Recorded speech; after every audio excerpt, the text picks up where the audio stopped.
this video, I will show you how to clip digital coupons on HEB.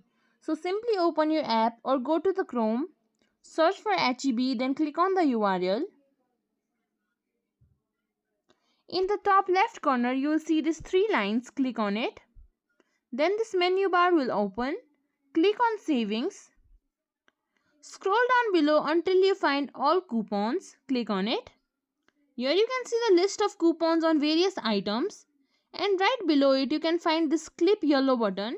Simply click on clip. Then your coupon will be clipped. You can clip as many as you want. Then to access it, you can see this clipped coupon button at the bottom of the screen. Simply click on it, then you will be able to access it. If you think this video was helpful, please like, share, subscribe to our channel and leave us a comment down below. Thank you for watching.